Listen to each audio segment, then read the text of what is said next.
But yes, I still do have experiences. Just a few weeks ago, my brother came to me. Yeah. He showed me the day of his death from a different perspective. I'd always viewed it as an 11-year-old boy. Right. And I'd experienced the anguish of my parents, but I didn't understand it. And just a few weeks ago, my brother came to me and he showed me the day of his death from the perspective of a parent, because now I have 5 children. And for all these decades, I'd thought my biggest psychic wound was the death of my brother and my separation from him. And that was significant, that was profound. But I now realize too that I think even my greater wound was seeing the helpless suffering of my parents and not being able to do anything to relieve it. Right. And he spoke to me and he said, go tell our parents not to be sad anymore. Because my parents are still alive. Yeah. And he said, tell them to be happy when they talk about me. I don't want them to be sad anymore. You got to accentuate the positive. Wow, I feel good. A little bit of feel good goes a long way. You're listening to Karen Swain, teacher of deliberate creation, accentuating the positive, showing you a way to a better life. Accentuating the positive, it's not just fad, it's sanity. Who in their right mind would accentuate anything else? If you feel like that's what you want to do. Hello and welcome to another show, Accentuating the Positive with Karen Swain. So great to be with you again. I've got another delicious man to introduce you to today, Dr. Jeff O'Driscoll. Welcome to the show, Jeff. So good to be with you. It's nice to be with you. Now, one of my most favorite people in the world, Kristen, told me about you. She met you at a meeting in Salt Lake City and she said, oh, you've got to see this guy. He's amazing, amazing. So I stalked you online as I do, and your story is amazing. And I think as yet, not too many people have heard your story on podcast shows. How many podcast shows have you done so far? Oh, I've done a few small podcasts, nothing really big, a few radio appearances. But like you say, a lot of people have not heard my story yet. Not yet, but we're going to go into it. Let me just read your delicious bio here. Okay, I'm just going to read this from your website because I thought this was really beautiful. And you say, I exist to help souls heal. Every experience enables me to help others. For 25 years, I've helped people heal their bodies. Now I help them heal their souls. Your answers are within.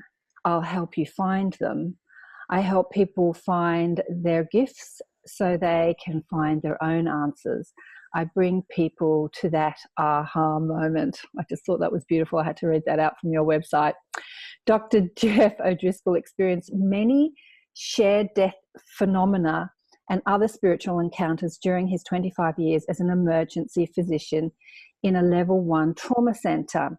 He welcomed souls arriving into this sphere of existence and bid farewell to others who were leaving. Sometimes he encountered those who hovered between worlds, having traversed the tenuous terrain near the borders of mortality. He now helps others understand the lessons learned in their near to the veil experiences. Many of the lessons he learned from his spiritual experiences are incorporated in his 6 children's books and a novel, Who Buried Achilles, also in his latest award-winning novel called Not Yet, where Jeff grabs highlights from his 25 years in the emergency department and walks readers through a series of near-death experiences that open a window into the spiritual world. Dr. Jeff obtained his MD at the University of Utah School of Medicine and completed his residency in Salt Lake City, Utah. He is board certified in internal medicine and is a fellow of the American College of Emergency Physicians. He has published work in theology, ancient scripture, history, medical science, and medical administration. Jeff, you've been a busy guy. In addition to writing, Dr. Jeff O'Driscoll enjoys painting, sculpting, and cycling. He is a talented public speaker and loves teaching both small groups and large audiences. He and his wife Sheila have been married for 31 years. They have 5 children and 3 grandchildren. Reach out to Dr. O'Driscoll for speaking engagements, and find his books and art at jeffodriscoll.com. Beautiful. So we're going to get into some of your experiences. We're just having a chat before about opening up to what you experienced as a doctor. Did you tell too many people when you were a physician what was happening to you? I didn't speak a lot about it when I was actively practicing. Occasionally I'd talk with a physician about it if it was somebody I trusted. And there was a couple of nurses who were quite sensitive to spiritual things, and sometimes we'd visit about that as well. And just one clarification I might offer too, you used the word novel when you were describing the book, not yet, but it's not fictional. It's those are my real experiences that I had, sometimes with spirits that were outside of their bodies, and I experienced those things in the emergency department. I know, it's amazing. Well, let's go back to the beginning. How did it all begin for you? What happened? Well, I had a hard time answering that question for a long time because I never gave it much thought. I just thought I was doing the same thing that everybody else was doing, and that everybody else was having the same experiences. Wow. It was only when I started to share some of my experiences that people would ask me about my gift, which I had never called a gift, never thought of as a gift. And they asked me, how did it start? When did it start? And so that kind of started me thinking. And going backward in my life, I think it started when I was 11, when my brother was killed in a farm accident. He tipped a tractor over. And I think that was something that opened a spiritual window for me. Okay, how old was your brother when he dropped the body? He was 15. He was a few years older than me. Consequently, I worshiped him. I trusted everything he said and did, and he was my role model. And so it hit me hard when he was gone. And through my teenage years, I'd have spiritual experiences where I'd hear a voice speaking to me. On one occasion, I was driving a car much too fast, and a voice told me I needed to slow down. I went around the corner, and I encountered a pair of headlights that belonged to a Cadillac, and this was before people wore seatbelts much. Nobody was injured in the accident despite all the damage, but I think I might have been killed if I hadn't listened to that voice that night. And only in retrospect did I decide I thought it was probably my brother speaking to me. Oh, okay. So you weren't too present to it being him. You just heard it as a voice. You didn't identify it at the time. Sometimes he's identified himself as my brother. Sometimes he's identified himself by name. His name's Stan. But on that occasion, I just heard a voice.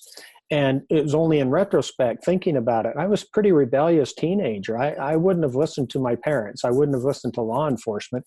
I don't think I'd have listened to God if he'd have come and sat in the car with me and told me to slow down. But the voice wrapped itself around my heart, and I felt it. I experienced it. In retrospect, I think it was my brother, because that's who I would have listened to. Right. Oh, it's so interesting how spirit gets our attention. So many people say that, Jeff, like, I don't think I would have listened to it because I didn't listen to anyone then. Even as an adult, one of my friends who've been on the show quite a few times, Garnet Schulhauser, was a corporate lawyer. His spirit guide appeared to him as a homeless man in the street, filthy, dirty, unwashed, unkept homeless man, which I find hilarious because he was a spiritual guide. And I said, why did he appear to you physically like that? And he said, because it was a voice in my head, I would have ignored it.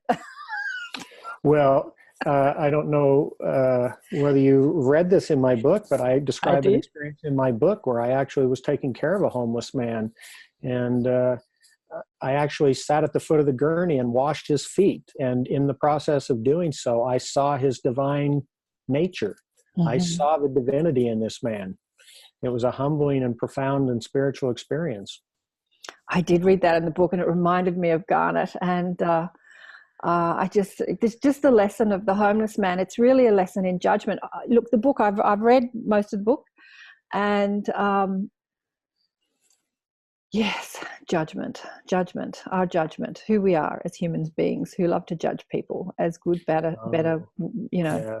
It really addresses that. Mm-hmm. We love to judge people, and we love to minimize our own divinity and our own spiritual experiences. When I was 19, having heard the voice through my rodeo years when I used to ride bulls and playing football and drinking more alcohol than I should have and doing other things. When I was 19, using the limited vocabulary available to me at the time, I approached a friend who was a few years older, and I asked her, I said, I didn't give her any context at all for my question. I asked, does God ever speak to you in sentences?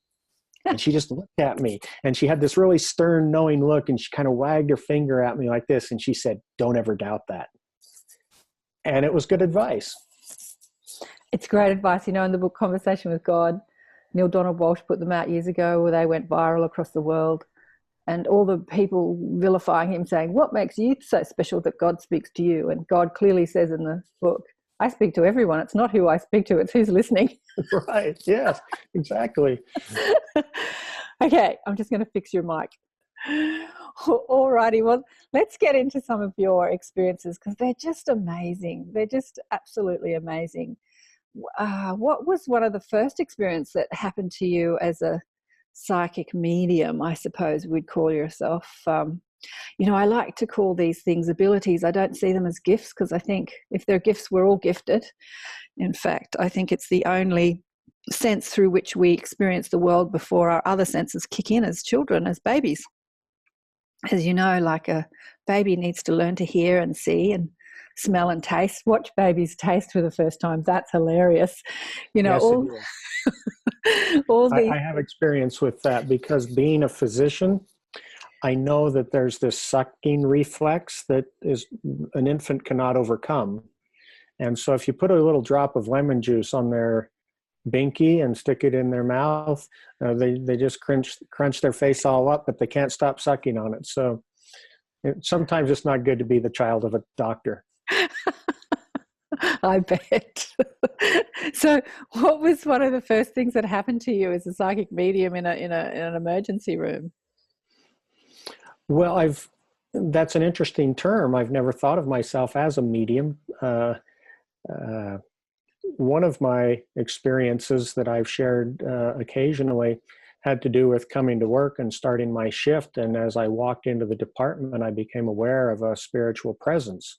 For me, it starts out as this vibration, this feeling in my core, and it spreads outward. It ripples out to the tips of my extremities. And I know that it's different for everyone, but for me, that heralds a spiritual presence. And this woman asked me for help silently, psychically. She asked me for help. I hadn't even checked in to start my shift yet. I wasn't her doctor. I wasn't involved in her medical care at all. But I walked around the corner and a team of healthcare providers was trying to resuscitate this woman who was unconscious. And Right. I was not providing her any medical care. I want to make that explicitly clear. But she silently reached out to me from her unconscious state and asked me if she could leave. And I just inconspicuously walked over to the edge of the gurney and I rested my hand on her leg and touched her leg while everybody else continued to do their jobs. And I said to her silently that I thought if she felt it was okay to go, if she thought the timing was right, then it was probably okay for her. And as I said that, she rose up out of her body and stood in the air and looked about half the age of the body that she'd just exited. And she brought with her a profound sense of peace that settled over me and took me to a glorious place as everyone else continued their medical tasks uninterrupted. And then she thanked me for what I'd done, which was essentially nothing, and then left. And it taught me a profound lesson that if we want to have spiritual experiences, it's important to be willing to listen and to act. Yeah. I don't know to this day what, if anything, I did to help her, but I was willing to try. And she was so profoundly grateful. Well, she was just asking permission. I mean, you said that she asked for help. She wanted to leave. So I guess. Yes, but I don't understand why she was asking me or why she thought my participation in the decision was in any way important to her. I wasn't providing her medical care. I'd never met her before or since.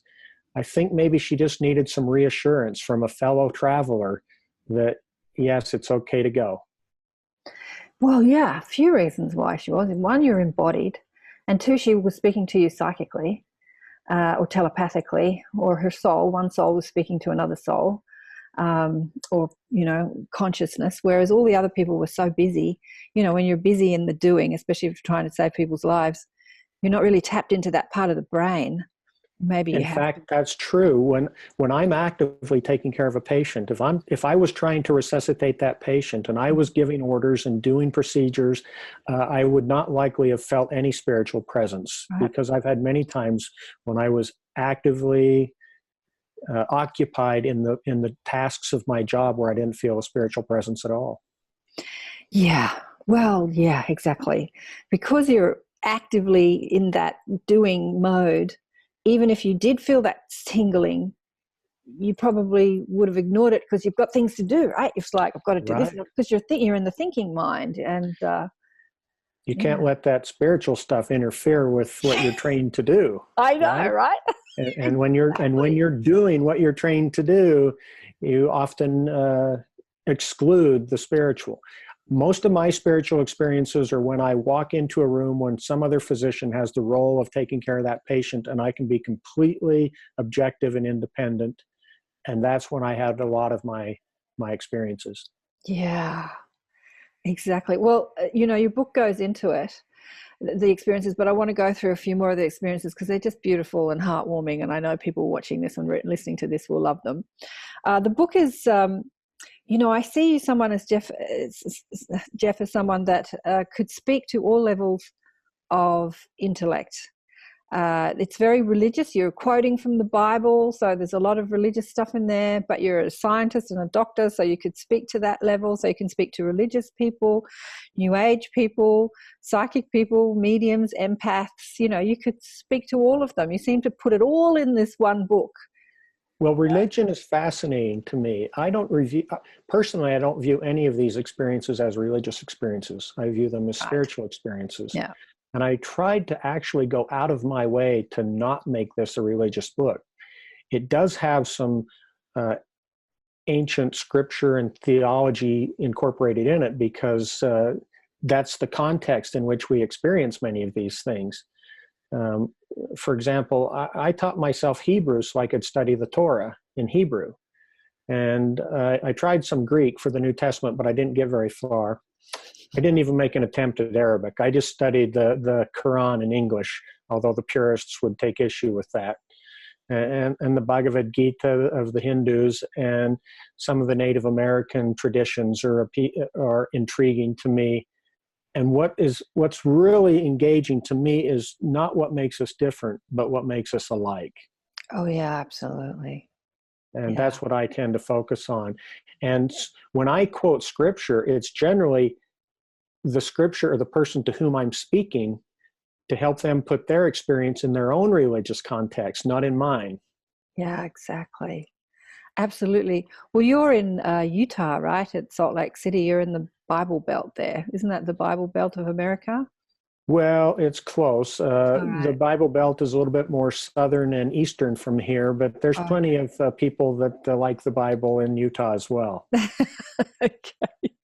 And I like the Bible. You like the Bible. It's a great book. I try not to be too rigid or dogmatic, but there's a lot of wisdom there. I thought it was interesting because I think that coming from your perspective, you're a mind and a man who's experienced life, so you can interpret the Bible in a way that makes a lot of sense, more sense than a way a lot of people have interpreted the Bible, probably because of your experiences. You're not trying to control people or get people to sign up to your club or specific religion or whatever. So the interpretation comes from a more pure heart. There was another beautiful metaphysician and artist. She was also an artist. You're an artist. Back in the beginning of the last century, Florence Chauvel-Shin, who quoted a lot of the Bible and interpreted it through her own psychic experiences too. So it was beautiful to read how she interpreted it. Yeah, I try to, in the book, I try to share my experiences and I make it explicitly clear, you don't have to believe me. You're under no obligation to believe what I'm saying, and I'm under no obligation to defend it. I'm just sharing my experience, and hopefully you'll find it edifying. So let's talk about Janet, the nurse that you talked to. Tell us that story. Give me a little bit more, because I changed the names of the people, most of them. Unless they requested me to use their real name, I changed the names. So I'm trying to remember which one was named Janet. Tell me a little bit about the experience, then I can answer your question. I've just written down Janet, the nurse, someone you talked to and saw in spirit. I think, was she in spirit? I can't remember if she was in spirit or... I've just jotted down a couple of notes, so I don't remember her story. I thought you'd tell it to me. Well, one of the nurses, I think in the book, I call this nurse Rachel. She had wonderful spiritual experiences. Some of them were so profound, they made me weep when she told them to me. And she was the one that kind of pried me out of my shell a little bit and got me to talk about some of mine just with her.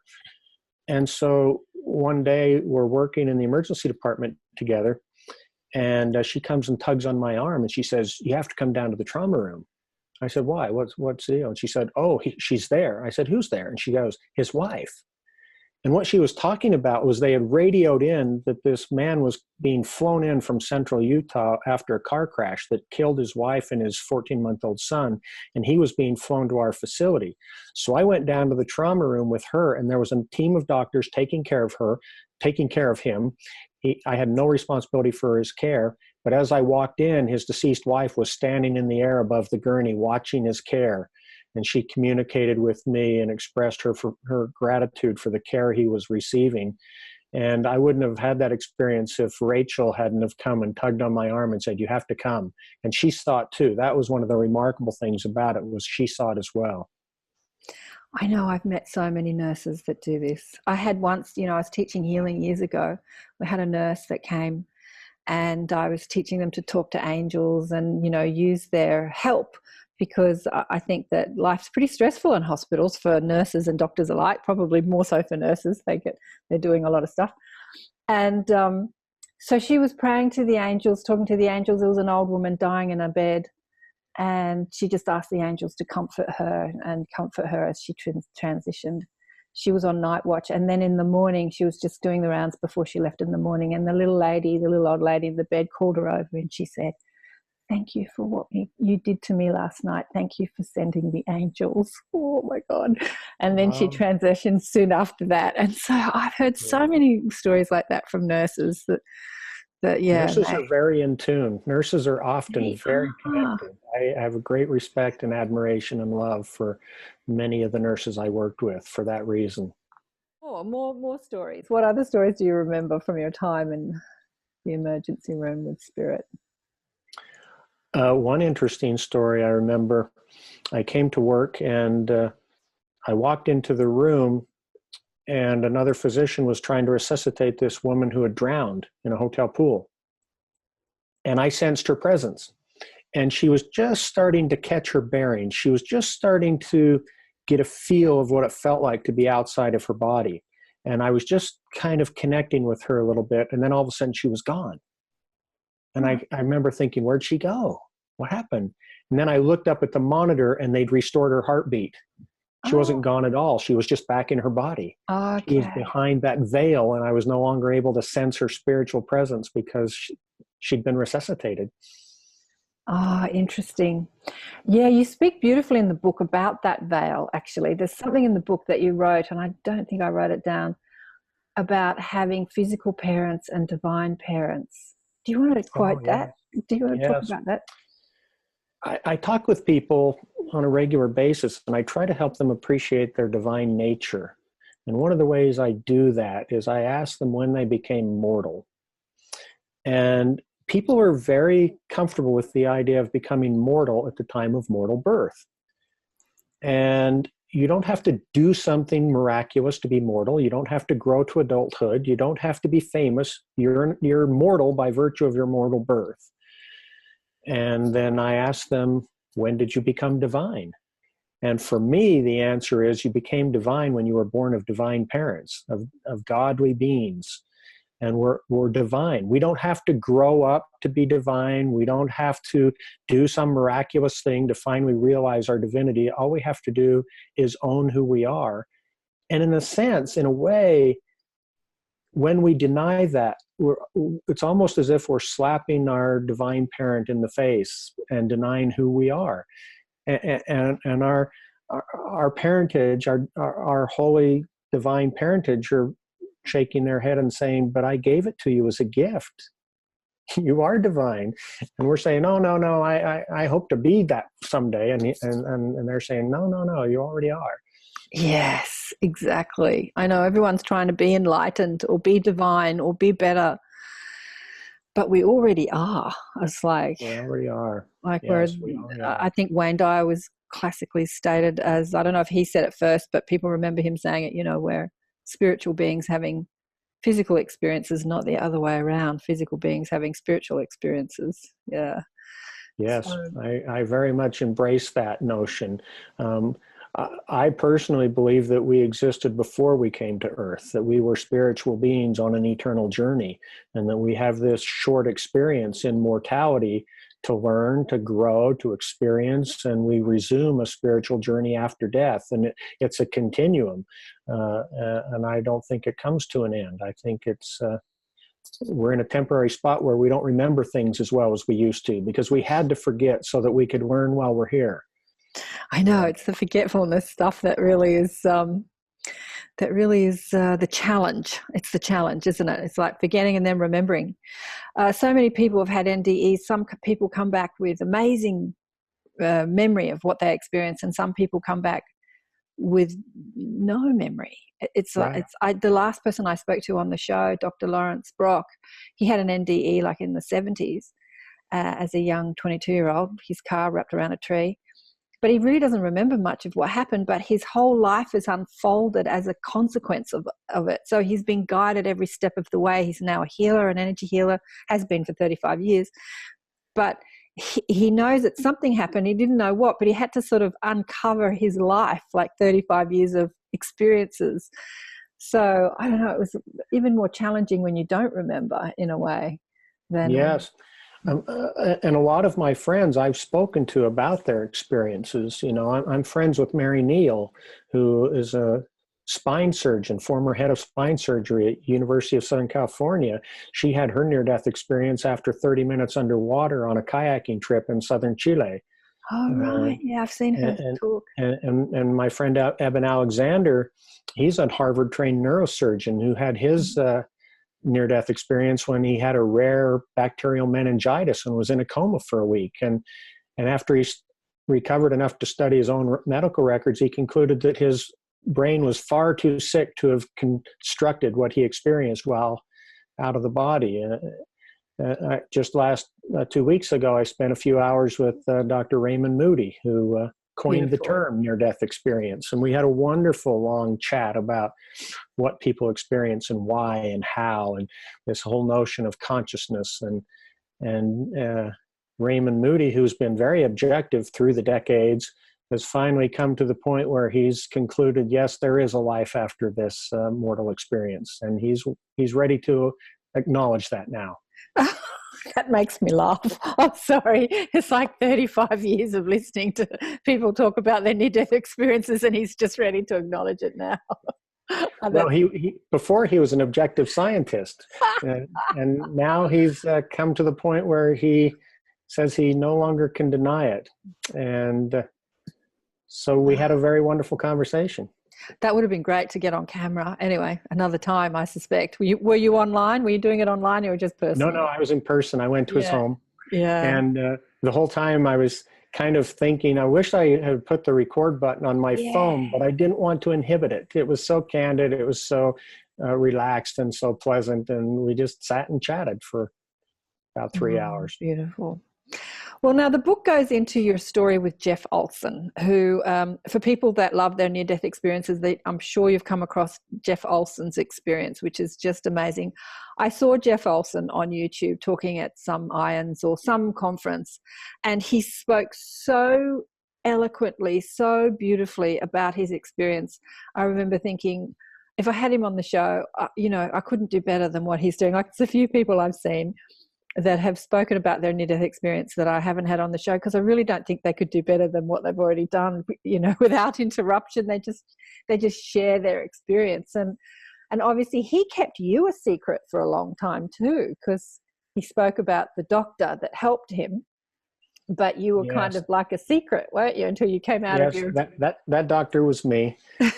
And that experience I shared a few minutes ago, where Rachel drugged me down to the trauma room and I saw the patient unconscious on the gurney and his wife standing in the air, that was Jeff Olson. Yeah. That was the day we met. We didn't speak that day because he was too badly injured to speak. We didn't speak until about a month later, but that was Jeff Olson. And we've been dear friends for over 20 years. And he invited me to speak with him over the years when he shared, and I have persistently declined, and he respected my privacy and never used my name. But yeah, that infamous doctor he talks about, that was me. Yeah, so his experience was that he was in a car accident and his wife and son were killed. One son was stayed alive, and his wife and his baby, wasn't it? His baby son was killed, and he lost a leg. He was horrifically injured. And it's kind of hard to get through his story because it's so heart-wrenching. And you were there to witness it all. Do you want to go into a little bit more of your experience with Jeff? Well, I had the experience I described with him and his wife in the trauma room, and then he went off to the operating room, and I went back out into the department and finished my shift and went home and never expected to see him again. I keep a daily journal, but sometimes I'm pretty cryptic, and I put it like a half a sentence in my journal about, it was an interesting experience, I think I said. I never thought of it again for another month until the same nurse, Rachel, started tugging on my arm again. And I was kind of trying to flick her away, because sometimes I don't like it when she tugs on my arm, because sometimes she wants to take me places where I don't want to go. And she wanted to take me to Jeff's hospital room. She said, "We got to go tell him." And I said, no, we don't. And she said, "Yes, we really do." And I wasn't in the habit of sharing my spiritual experiences with perfect strangers. And I didn't know he'd had a near-death experience. I didn't know how he'd received my experience. Right. But we went, and Rachel and Jeff shared, and I kind of stood in the corner and listened. And interestingly enough, although I was nodding politely and acknowledging that I'd had this experience, what was really happening in my mind was Spirit was speaking to me and telling me, "You're here today to connect with him for the next 20 years. You will be friends and you will share important things with him." And I got all of that while they were talking. And about 2 months later, I met with him for the first time and had a real conversation about his out-of-body experiences and some of the things that he was struggling with. And I'd had enough spiritual experiences by then. I went home and wrote in my journal that night that I was finally grateful for some of the really difficult experiences I'd been through, because I knew how to help Jeff Olson, and I knew the answers to his questions. Exactly. And so my book, the large measure of my book, is the first year of our friendship and the spiritual experiences we shared that year. Yeah, absolutely. So how did he, when you said to him, "I saw your wife," how did he react when you told him your experiences of what you saw? Well, he maintained a steady countenance. I think he doubted a little bit initially, perhaps, but he later told me that he knew it was true when I told him how profoundly grateful she was to everybody that was providing care, because he said that was so much her that he had a knowledge that, yes, it was true, and she had been there.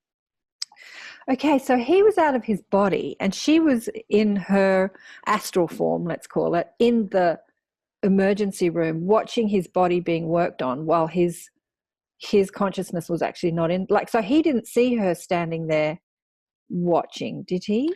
No, he, before Jeff's body was even extricated from the mangled wreckage, he rose up out of his body above the scene of the crash and had an encounter with his wife there in central Utah. Okay. And she told him, "You have to go back. You have to raise our 7-year-old son who survived with almost no injuries."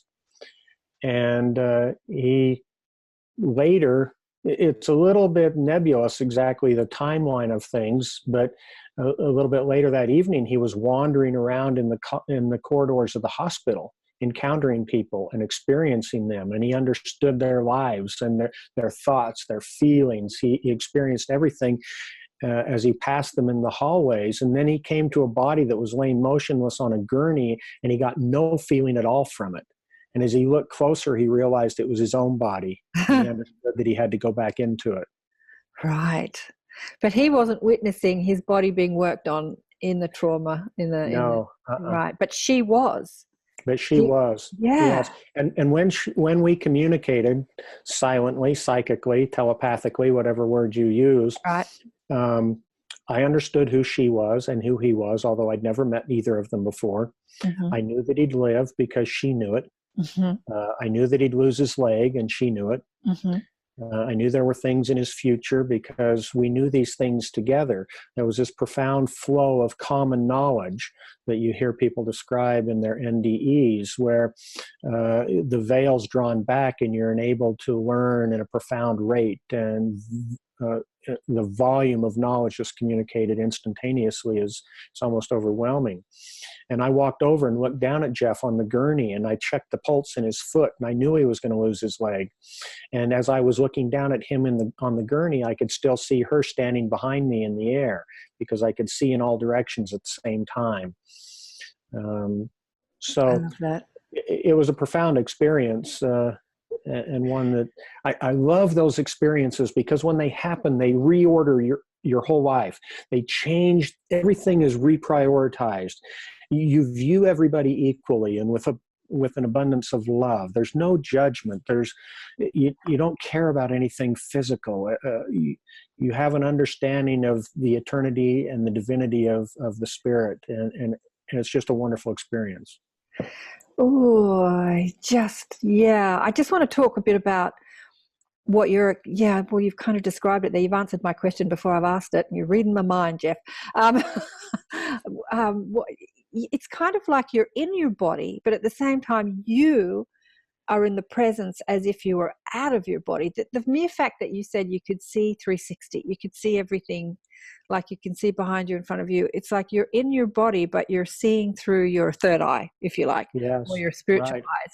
So you're not seeing through your physical eyes, you're seeing through your third eye. So you have this broader perspective, this expanded view of the situation. What does it feel like for you when that's happening? It feels absolutely invigorating. It feels liberating. You don't want it to stop ever. Right. And the reason I use the term near life experiences in my book, the subtitle of the book is Near Life Experiences and Lessons Learned, is because in my own experience and in the experience of those whom I've spoken with, when they have these near the veil experiences, they feel closer to life, more alive than at any other time in their existence. They don't feel dead. They don't feel nearly dead. They feel fully alive. And they're nearer that eternal life that they want to sustain into the future. I had one experience where I was in a rural country area, and I saw myself. First I was passing through this veil. I could literally feel it passing over me as I went through it. Mm-hmm. And as I'm experiencing this, at one moment, I'm all of a sudden standing a short distance away, viewing it. And so, although this is impossible to describe in mortality, I was experiencing it and then viewing it independently at the same time. And as I passed through the veil, the only things I had on the other side of the veil as I walked through this lush grass in my bare feet was a pair of blue jeans and a belt and a button-down collar shirt. And I had this profound sense of I had nothing, I missed nothing, and I wanted nothing. And it was so incredibly liberating to not have any trappings of the world and not want them. Yeah, absolutely. To be perfectly content with nothing. Yeah. Absolutely. It is a liberating feeling because I think that, oh, yeah, a lot of what tortures us is the wanting, the wanting, the wanting, the wanting, the stuff. You know, as much as the wanting puts us on a trajectory, you know, on a journey of receiving, whether that's wanting enlightenment or wanting a fast car or whatever it is that we're wanting. Yes, I've heard it described as the mania of acquiring things. More Yeah, stuff in a bigger, tough shed to store it in. you did write in the book that you do like your fast cars, Jeff. I do, yes. That's an exception to the rule. Everybody's entitled to a fast car and a nice watch. Okay. I have neither. Some things are better to want than to have. This is true. So do you still have these experiences? Are they still a common occurrence in your life now, or have they sort of become integrated with your everyday experience? Well, I was just talking with somebody today. I was having lunch with somebody today, a mentoring session, and I explained that, you know, people read my book and they think I'm spiritual, but they read the book of Exodus and they think Moses is spiritual too, and they forget that he was in the wilderness for 40 years, you know, and he often had years in between his spiritual experiences. But when you compress them all together, it makes it sound like, you know, you're walking around communing with spirits all the time. And that's the way I am. I took a bunch of experiences and crammed them into one little book, and it makes it seem like I'm really spiritual. But yes, I still do have experiences. Just a few weeks ago, my brother came to me. Yeah. And he showed me the day of his death from a different perspective. I'd always viewed it as an 11-year-old boy. Right. And I'd experienced the anguish of my parents, but I didn't understand it. And just a few weeks ago, my brother came to me and he showed me the day of his death from the perspective of a parent, because now I have 5 children. And for all these decades, I'd thought my biggest psychic wound was the death of my brother and my separation from him. And that was significant. That was profound. But I now realize, too, that I think even my greater wound was seeing the helpless suffering of my parents and not being able to do anything to relieve it. Right.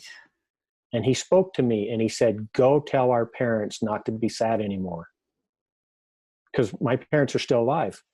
Yeah. And he said, tell them to be happy when they talk about me. I don't want them to be sad anymore. And then he took me by the hand and he led me through heaven, and he gave me a life review, and he explained things to me along the way. And then he showed me my life, and he showed me where I'd had defining moments where I felt like I'd had some divine interventions.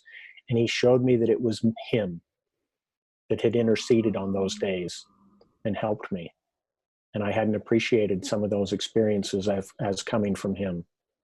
And that was just a few weeks ago. So yes, I still have experiences.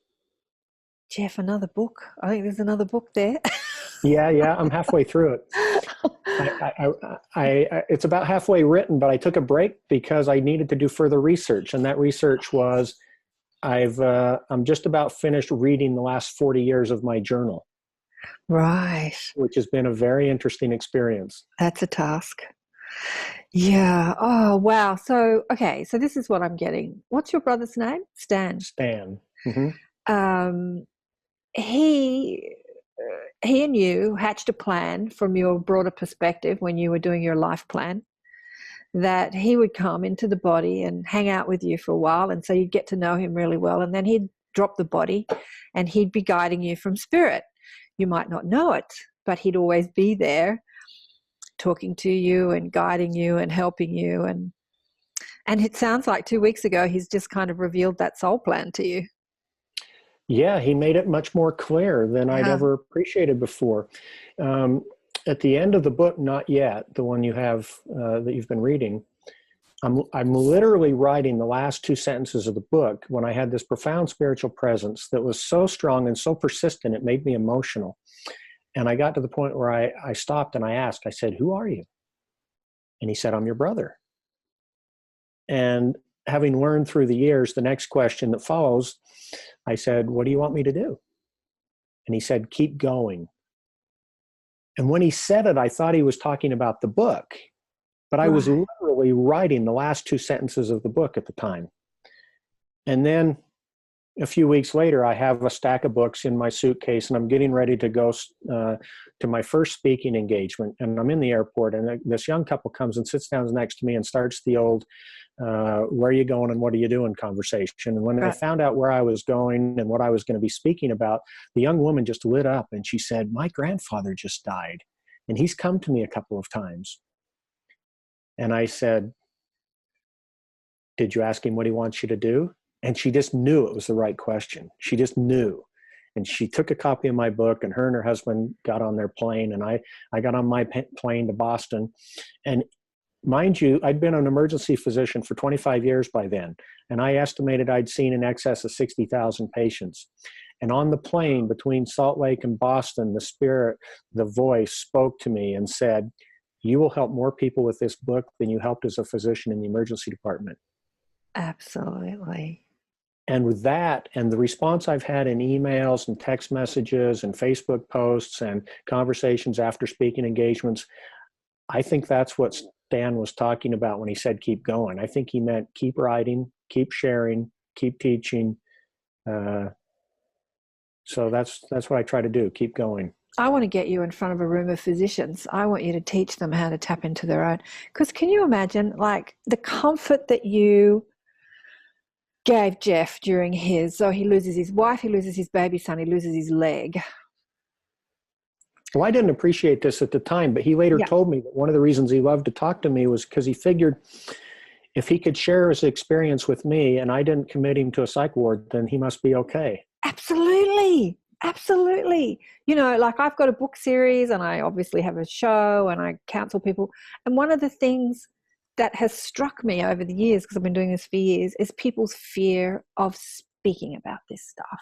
Like, I'm one of these rambunctious people. Yeah, sure, I was scared when I was younger, but, you know, I'd go to parties and they'd say, what do you do? And I'd say, I'm a spiritual healer. And they'd go, what's that? You know, like, I wasn't scared to talk about it. And that's the thing that holds people back. They have these amazing experiences and don't talk about it. They could be ET encounters. 50 years they've had it under their belt. They've had abductions. They've had out-of-body experiences. They've spoken to dead relatives or seen their spirit guides, and they don't talk about it. And so, I was under the impression for a long time that I shouldn't talk about it because it was too sacred. Wow. And what do you mean by that? Too sacred? Too sacred. That makes sense.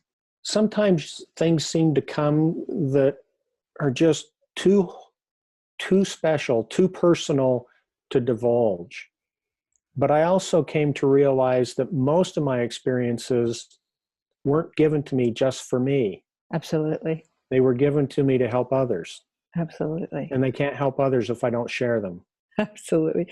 You know, I had a gorgeous man, Leo, Dr. Leo, what's your last name? I've gone blank, on the show not so long ago, who's a beautiful medical doctor in New York. And his son came to him after he died. His son died about 52 years ago, I think. And about 25 odd years ago, the spirit of his son came to him and profoundly taught him about life after death and who we are. And he wrote it all down in his book. And it took him 25 years to publish it because I get that. You know, one of my mentors came to me just a few weeks ago, and he said, every experience is to enable you to help someone else. Yes. And I said, wait a minute. No. I said, I thought experiences were for personal growth. And then, you know, you could use that growth to go help others. And I don't know whether this applies to anybody else. I just know what was said to me. He said, no. He said, the primary reason for any experience is to enable you to help others. You get the secondary benefit of personal growth. Yes. Can we just repeat that? I just want everyone to have this sink into their bones. Can you say that again? The primary purpose of any experience is to enable you to help others. And so in the process of receiving that instruction, I rebranded myself. I redid my website. I wrote and adopted my personal mission statement, which is, I exist to help souls heal. Yes. That's why I'm here. Yes, exactly. Well, if you look at the oneness principle, we can't experience anything without it affecting others. It's like as we heal, we actually heal our family lineage. As we forgive and get, like I talk, I have a little tribe, online tribe and of New World teachers, and we talk about this all the time. As we overcome and we practice forgiveness and we forgive the abusive parents and the beatings and the abuse and we actually heal our family lineage both in front of us and behind us. We carry the wounds as healers to transmute them, to overcome them, because I think that from our soul's perspective, we take it on. We say, yep, give me some of that abuse, give me some of that hatred, give it to me. I'll go down there and learn to be a healer and then learn to overcome it. Yeah. Despite all of my experiences over the decades, I, up until recently, found it difficult to love people the way I thought they deserved to be loved. Unreservedly, unendingly, unconditionally. And that was a struggle for me. I had to work at it. And one day I was out on a run. I get a lot of downloads when I'm running. Yeah. And that day I either asked the right question or it was the right day or both. But I asked, why do I struggle so much to love? Right. And the voice that spoke to me that day said, so that you can understand those that struggle and help them.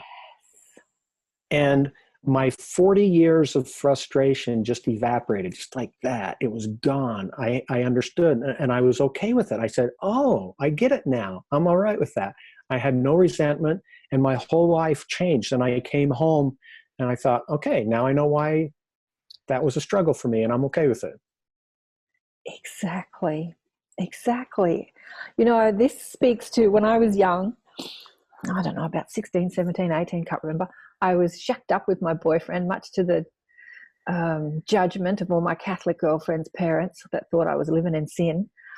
And and I was thinking my parents had long gone. Mum had died, Dad had gone off and married another woman. And I was living with my boyfriend, and I was the one living in sin, but all of them were out partying and having sex with whoever they wanted, but I was the one living in sin. Anyway, he was an actor.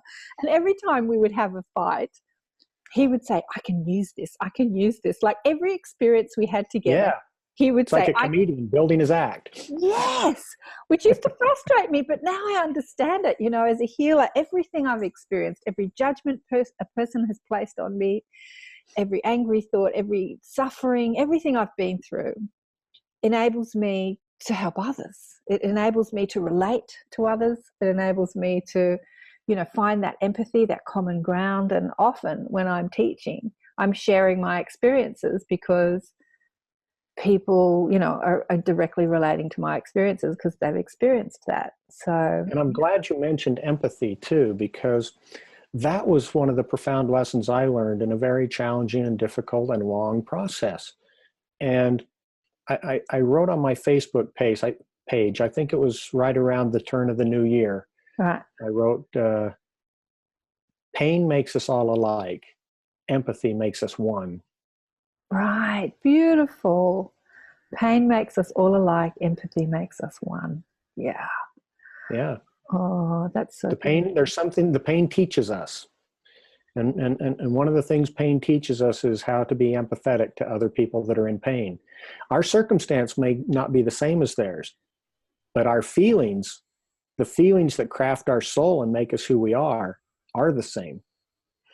So that's why we can't judge another person's circumstances, because we don't know how they're feeling about it. But our pain can give us the same feelings that their pain can give them. And we have to not judge somebody else's circumstances because they're being crafted in the way that's right for them. Yeah. Well, I think you've embodied that unconditional love. I feel it profoundly from you. I was talking about you last night. I was going to a choir practice, and I've got this gorgeous girl working with me on the book series who's just starting up her own podcast show. And she's like, who are you having on the show next? And I said, well, I'm having Dr. Jeff O'Driscoll on tomorrow. And I was just saying, such a beautiful man, such a beautiful man, I kept repeating it. I'm thinking, why am I thinking so? You're sort of emanating that unconditional love. I can feel it. Well, it took me a long time to get there. So for people who want to emulate that, what would you say to them? What would you... how can people embody more unconditional love?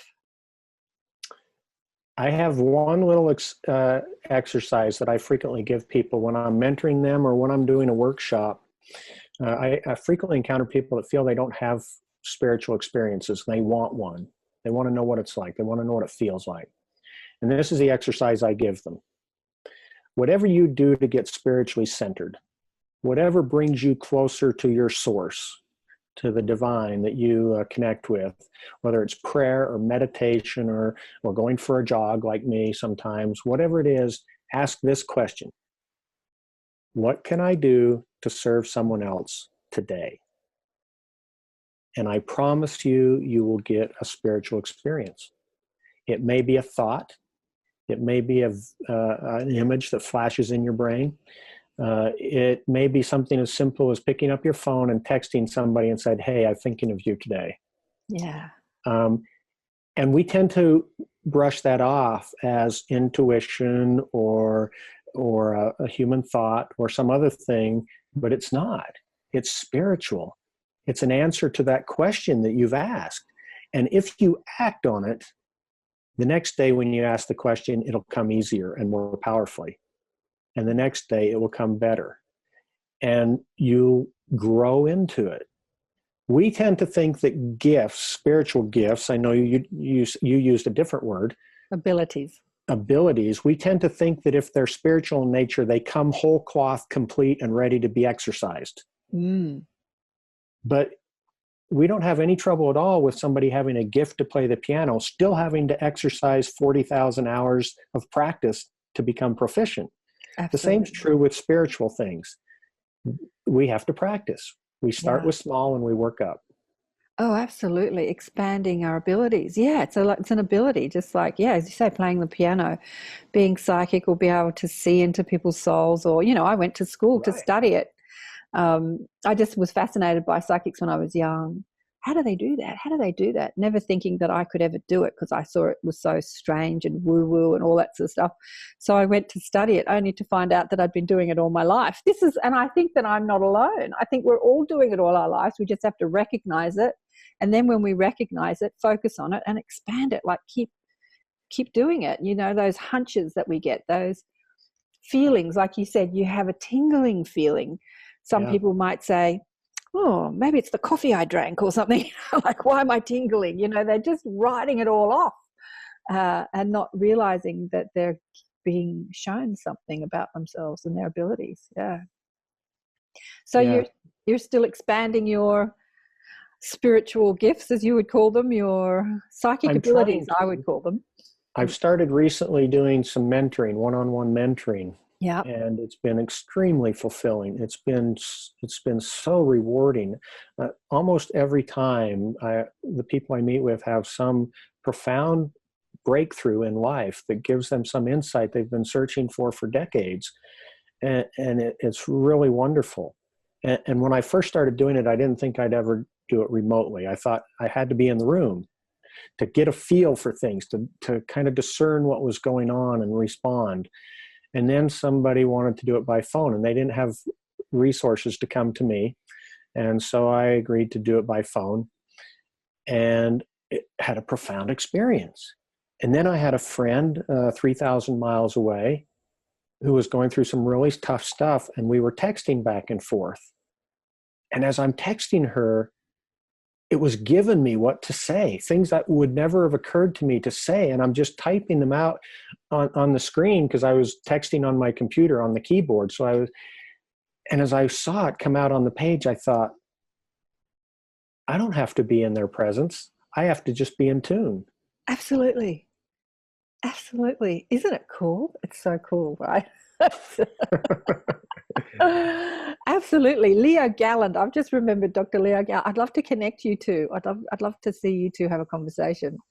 It was the person that's son Christopher came to him, and his book is called Already There. It's a really short book. Well, yours is quite short too. It's only about 100 pages or so. Yeah, I wanted it to not be intimidating to people. Yeah. I hate picking up a big, thick book with small print, and I go, ooh, that's too much, and I put it back down. And I didn't want people to do that with my book. I wanted it to be a quick, easy read. Yeah, but it's so true. When you set the intention to help someone, your mob, I call them my mob, you know, they kick in and they give you all that you need to say to that person. Like, that's how I show up for sessions. I don't need to know anything about anyone because I've got the mob on hand that just show me and tell me all I need to know. And I think that you've been doing that for years already. I think it's just that you're becoming more aware of it, really. You're actually right. And I didn't realize it until I started looking at it in retrospect. And one of the most profound examples of it was Jeff Olson. Yeah. 20 plus years ago, I'd take him out to lunch and we'd have 3 or 4 hour lunches and we'd talk, and he'd have questions and I'd share with him the answers, and I'd walk him through it, and I'd walk him through it in his paradigm of his belief system. And I didn't realize what I was doing. And only now do I look back and think, oh yeah, I was doing the same thing back then. I just didn't know it. Yeah. And now he's doing it. He's doing it as he reaches out, and because just watching him do his talk, it's just profound. Yeah. Yeah. I think, one of the editors of the book that he was with, the near-death, transformative experience of near-death experiences, Penny Satori and the other beautiful English girl put out. Anyway, a friend of mine was editing that book and she was just saying, oh my God, this man, he's so profound with his words, the way he communicates this stuff, because it's all very well having the experiences, but how do we communicate those experiences? That's yes, and he's very handsome too. It's quite intimidating to share the stage with him. We do speaking engagements together and everybody's looking at him. I tell you, just as handsome for people that can't see you that are listening on audio. He's just as handsome. You have to reword that a little bit. You say, you're just as handsome to the people who can't see you. I know what you mean, but... dear. So what would you, how long have we been talking? About an hour. So what would you like to share with people before we finish? I still want to see you talking to doctors. I'm sorry, I've got this vision of you speaking to a whole room of surgeons, talking about how to embrace and expand these intuitive gifts. Because, one of the stories in your book is I think you were walking past, no, it was a boy that fell off his bike, that's right, but he appeared to have no injuries. Right. And you were about to let him go because the protocol was, he's fit, blah, blah, blah, blah, blah. And you had this gut feeling, and you explain it beautifully in the book. Do you want to go through that story? Yes, he had a relatively minor motorcycle crash. He was wearing full leathers and a helmet. The car stopped in front of him. He turned sideways, kind of laid his bike down and slid it across the road and bumped into the curb at low speed. No injuries to speak of. And the paramedics dutifully strapped him to a board and put him in a neck brace and brought him to the emergency department, and he just wanted to get up and go home. And there's a protocol to go through to see, do they need a scan of their head? Do they need an x-ray of their neck? And I went through that, and he didn't meet any criteria that required any imaging of any kind. And I was about to let him up off the board and send him home, and something just spoke to my soul and said, he needs a scan. I don't know what it was or how it worked. What I'd like to think was it was some divine portion of him communicating with me, even beyond what he understood. And I sent him off for his CAT scan, joking with him about the imaging he didn't need. And usually I just wait for the scan results to come back. But on this occasion, the radiologist called me, and he had blood accumulating in his skull, displacing his brain so rapidly they could see the blood swirling. And he had what's called an epidural hematoma. And by the time he got back to the room, he was already getting a little bit groggy. And because I worked in a level 1 trauma center, all I had to do was place a call to the neurosurgeon, and 15 minutes later, he was upstairs in the OR getting a burr hole and having that blood drained. And 2 weeks later, he was probably back on his motorcycle.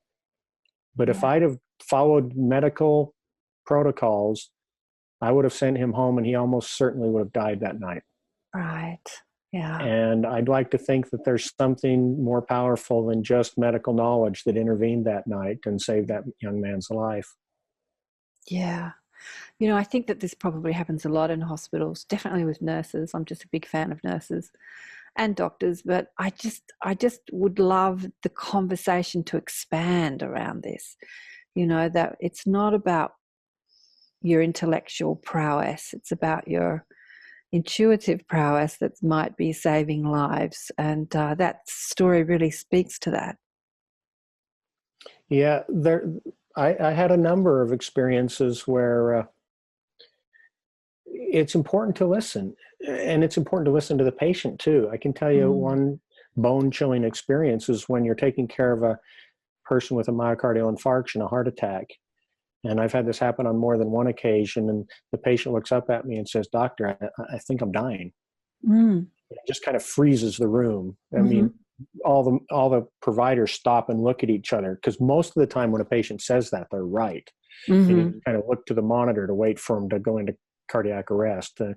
Fortunately, on this one occasion I'm thinking of, we packaged him up and sent him off to the cath lab to get a stent, and he did well. But on more than one occasion when I've had a patient say that, they soon after that arrested and sometimes died. Yeah. You know, I had an experience when I was a young girl. I used to drive a little moped. I was studying as a naturopath and working in the catering industry as a waitress and cooking food for rich people. And I was coming home late one night down a one-way street, and a car turned into the street the wrong way and smashed me up. And I swerved, and it really only got my wrist, so smashed up my wrist. It was right outside our main hospital here in Sydney, like right outside, meters away. And the protocol was that they had to get an ambulance, which took at least half an hour. And I could have walked there in 2 minutes. And I sat on the side of the road with a smashed up arm because they had to get the ambulance to take me to. I was right outside the emergency. Anyway, it's funny. But the doctor, so I was in the public system. The doctor that did the operation, I think they just had me sitting in there for about 24 hours before they put me, came in to meet me. I didn't see him because they put me under and I had an operation. So a man walks into my room one day, doesn't look me in the eye, picks up the chart and looks at the chart and looks at my wrist. And I said, "Oh, hello, who are you?" And doesn't answer me, doesn't look me in the eye. And I said, "Who are you? Who are you?" And he just says, "How are you feeling? How are you feeling?" And I said, "I'm okay, but who are you?" And he walks out, and the nurse came in, and I said, "Who was that man?" He said, "Well, that's your surgeon." But he didn't look me in the eye. Like I'm some young girl. So I'm one of these rambunctious young girls. I said to the nurse, "He's not allowed back in this room. I'm sorry." Like, he's the head surgeon. You have to, worship him and give him praise. And I said, "I don't care who he is. If he can't look me in the eye and tell me his name, I don't want to see him again." And I caused this huge furor in the hospital. They were like, "Difficult patient." But he botched the surgery. And so it needed to be done again. And, oh, dear. And so another young intern who'd never done, it was a closed induction. So he did it again, and he was brilliant. He was this young agent student, and he did it, and he was telling me how he wanted to be a carpenter, but he thought it would be more interesting to put bodies back together than to build. And I said, "Yeah, I get that. I totally get that." So I just, that bedside manner, that he couldn't actually look me in the eye and tell me his name, I was appalled. But he was worshipped as the head surgeon in the hospital. But yeah, it was interesting. It was an interesting experience. And I made a big fuss about it. A lot of us as doctors could do much better in this regard.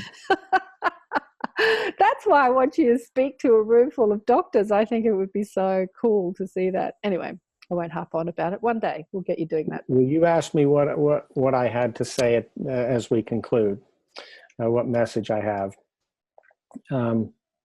It goes back to that homeless person I took care of. Mm-hmm. When I was caring for him, and I saw who he was, and I saw the divine nature of him. Mm. And one of the reasons that's so important is because when we begin to realize the divine nature of others, we can begin to realize the divine nature of ourselves, and then we can begin to treat each other appropriately.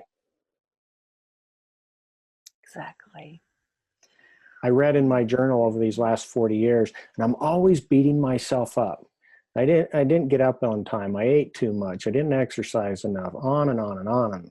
And in retrospect, I read my journal and I think, "Cal, Jeff, cut yourself some slack. Yeah. Give yourself a break. Take a breath, live a little, That would be my message. You're good inside. You're divine. Just cut yourself some slack and enjoy." Yeah. Absolutely. Oh, what a beautiful message. Well, it's been just an honor and beautiful to speak with you today. And I look forward to lots more books and I look forward to you seeing to talk to people in hospital, surgeons. Well, thank you very much. And you set it up and I'll fly over to Sydney and we'll make it happen. Well, one day, definitely. I think that there's definitely an audience. Yeah, definitely. Okay, I've got another friend who's just started a podcast. He's a doctor. I had him on the show years ago, Dr. Avi oh God, he's got an Indian name. I can't think of his last name. Rajanashna. Anyway, he's got, and he'd love to speak to you on his show too, I'm sure. But he was talking about, the medical care and how he was working in a hospital in London and how dysfunctional it was. And then he came to Australia and he said he found the same thing in hospitals. Everyone's so busy and stressed that no one can, nobody's, they're kind of running around with their heads half screwed on, really. And people's care is, not good. But he had a chronic disease that medicine couldn't cure. And then he had an energy healing with somebody and he was completely oblivious to any energy healing and didn't even know about it, let alone want to know about it. And I asked him an interesting question. This is about 5 years ago. I said, do you think that energy healers, do you think that doctors are a bit worried about all the amount of energy healers that are out there? And he just laughed. And he said, oh, no. He said, you're not even a blip on their radar. It's like, Yeah. He just No, laughed. they never give it any thought in the vast majority of them. Now, if the energy healers came in with some randomized, controlled, double-blinded studies that showed energy healing worked, then the medical profession would listen. Yeah. That's the challenge. Yeah. Well, I'm sure that's all happening. But this is who you are today. You're an energy healer. I guess I am, aren't I? I'm slowly coming to that realization. But you know what? I don't find that it conflicts at all with my medical training. People ask me often, how do you reconcile your spiritual experiences with your medical training? And for me, I don't see any conflict. Yeah. I can I can help the body heal physically with my medical training, and I can use what I've learned spiritually to help the spirit heal as well. And for me, there's no conflict. Yeah, absolutely. But you were working in trauma, like in accidents and stuff in hospitals, right? As opposed to Correct. prescribing drugs for diseases. So it's a kind of... Well, in the emergency department, at least in this country, you see everything that comes through the door. So you see the ill, the infected, the heart attacks, as well as all the trauma. And so, yeah, we prescribe a lot of medications, but you don't take care of people on a chronic, ongoing basis. You see them for one episode usually and refer them on to somebody else. All right. Well, I'll let you go. I can see that we need to go. Thank you again for being on the show. It's been so beautiful.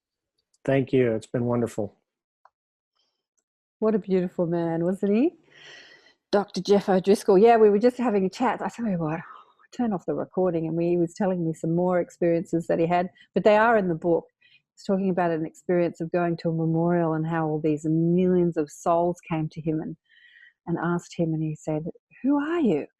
And they said, we are many. And he said, well, what do you want? And he said, we want you to remember. So these souls who had died in wars and things, like not to forget them. So I thought that was beautiful. I said, we didn't have the recording on. He was telling me some more stories. But anyway, it's all in his book. And if you want to get the book and support the show, please do. You can go to my website. I'll have the link underneath the recording. To my page, I'll have the book there on the affiliate link. He's got quite a few books. He's got 6 children's books and another book. And he's about to finish his next book. I don't know what number it is, but his next book. And I said, what do you think you'll call it? And he said, Keep Going, which was what Stan, his brother, said to him 2 weeks ago, or recently when he was finishing the book. He thought that his brother, talking to him from Spirit, was saying, keep going with the book, but he'd just finished the book. So he was like, what do you mean keep going? Let's keep going with this work, his new work, his work about speaking about spirituality and who we are as eternal beings and how we can communicate with that part of ourselves and that part of others, and telepathy and psychic abilities and all that sort of stuff. So as his abilities kick in more, as the more he reaches out to help people, and so it'll be interesting to catch up with him in another year or so, and maybe get him down to Australia to talk to doctors. I want him to talk to doctors to tell them that if they are experiencing things like this, they're not crazy, and to expand in their abilities. And nurses, people in the medical profession, helping people in emergency or in hospital. Yes, I'm at a time of life now where my parents died years ago, but a lot of my friends and family have aged and infirm parents who are in hospitals and facilities, and so we're in and out of hospitals visiting old parents that are transitioning in not a very pretty way, I have to say. Lots of pain and suffering and struggle and fear about dying. My sister-in-law's mother left the planet about coming up to 2 years ago now, 2 years ago this September. She was terrified of dying. Even though her husband had passed 18 years before her, she kept asking me, what's it like? What's it like? And I kept telling her, and she never believed me. She knows now, she's there. But she didn't believe me. So there's a lot of that going on.